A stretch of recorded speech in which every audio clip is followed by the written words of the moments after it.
আজি আমাৰ ভোগেশ্বৰ বৰুৱা কমপ্লেক্সত মই পৰহি দিনাখনে কঠোৰ নিৰ্দেশ দিয়াৰ পিছতো পিছফালৰ গেট এখনেদি কিছু মন্ত্ৰী বিধায়ক মই তাতে যোৱা দেখা পাইছোঁ আৰু মই ভাবোঁ যে জুবিনৰ য'ত আমি জুবিনে বিশ্ৰাম লৈছে তাত এটা VIP কালচাৰ সৃষ্টি কৰিব নালাগে। মই নিজেও যোৱা নাই, কাৰণ জুবিনক শেষকৃত্য জনোৱাৰ অধিকাৰ তেওঁৰ গুণমুগ্ধসকলৰ আছে আৰু আমি দূৰৰ পৰাই জুবিনৰ বাবে প্ৰাৰ্থনা কৰিম।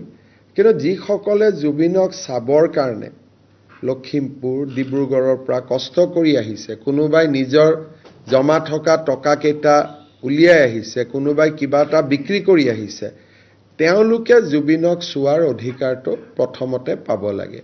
সেইকাৰণে মই অলপ আগতে মুখ্য সচিবক নিৰ্দেশ দিছোঁ যে কোনোবা যদি মন্ত্ৰী বিধায়ক তাতে যায় দীঘলীয়া শাৰী পাতি যাব লাগিব।